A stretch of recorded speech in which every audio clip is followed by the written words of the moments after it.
American soccer fans, it's that time of year again. That's right, the Please Love Soccer and Pick Us as Your Favorite Team Goodwill Tour and brand building exercise, also known as the International Champions Cup preseason tournament, is underway. 18 major European teams will play 27 games in 22 cities across 8 different countries, but tellingly, 17 of those 27 games are in the U.S. The participants, like Manchester City, Barcelona, Bayern Munich and Juventus, may be from different leagues in different countries, but they're all competing for the hearts and minds of American fans.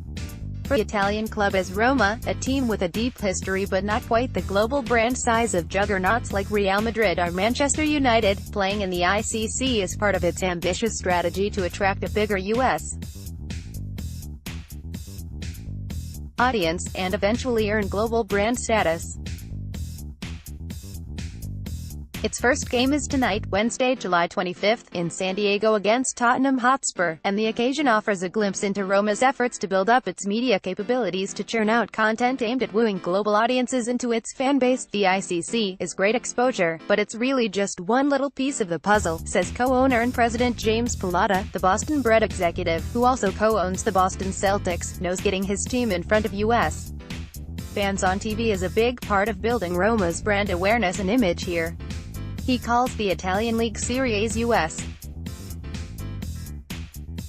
broadcasting exposure over the last few years bullshit, but is now upbeat on the prospects over the next few years, since the league sold international rights to IMG for $433 million last fall. Now, games in the U.S. will air on ESPN and the new sports streaming service DAZN, pronounced DAZN, and run by former ESPN exec John Skipper. Beyond watching the actual soccer games, content plays a critical role in attracting new fans and keeping existing ones excited and engaged. This is where Pallotta and his team have spotted an opportunity to grow. There are a lot of teams with global brand aspirations, but how do you go about it? Just producing content for content's sake isn't the answer, it has to be good, says Pallotta. We produce more content than anyone else, but it's clear that people are responding to it. There is a lot of lip service being given to content, but you just can't produce shit and expect people to pay for it or spend time with it. You are now about to witness the strength of street knowledge. With Pallotta argues, correctly, that the metric brands should be paying attention to is engagement.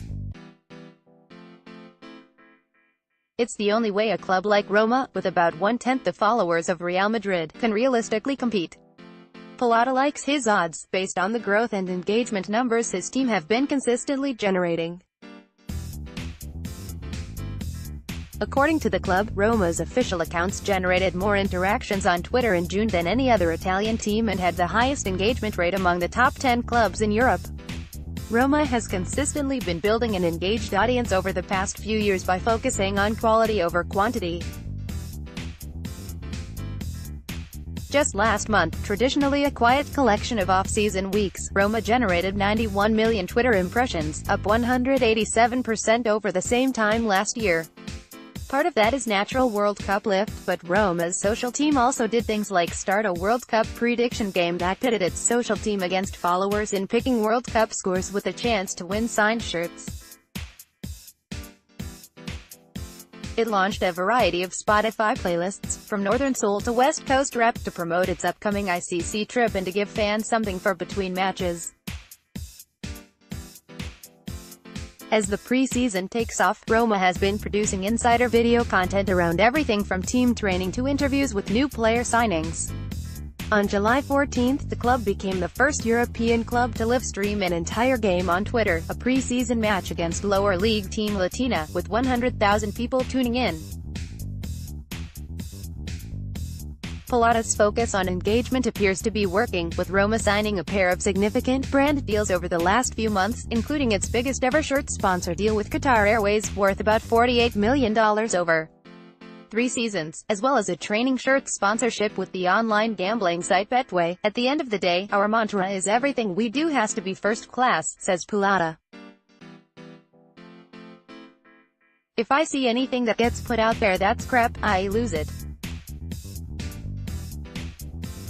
fans can get easily jaded if you're not doing things right, with their interests in mind. Aside from the US, the club is also working on building more connections in other growth markets such as Mexico, China, and India, but Pulata says patience is the key to truly connecting with a new market. I don't put pressure on anyone saying, we've got to be in India, we've got to be in Africa, we need a bigger presence in China, he says. I don't generally have a lot of patience, but I understand that if this is going to be a sustainable project and brand, that it's really putting in a huge infrastructure over the years that will allow us to systematically gather fans because we are doing the right thing. It has to be sustainable.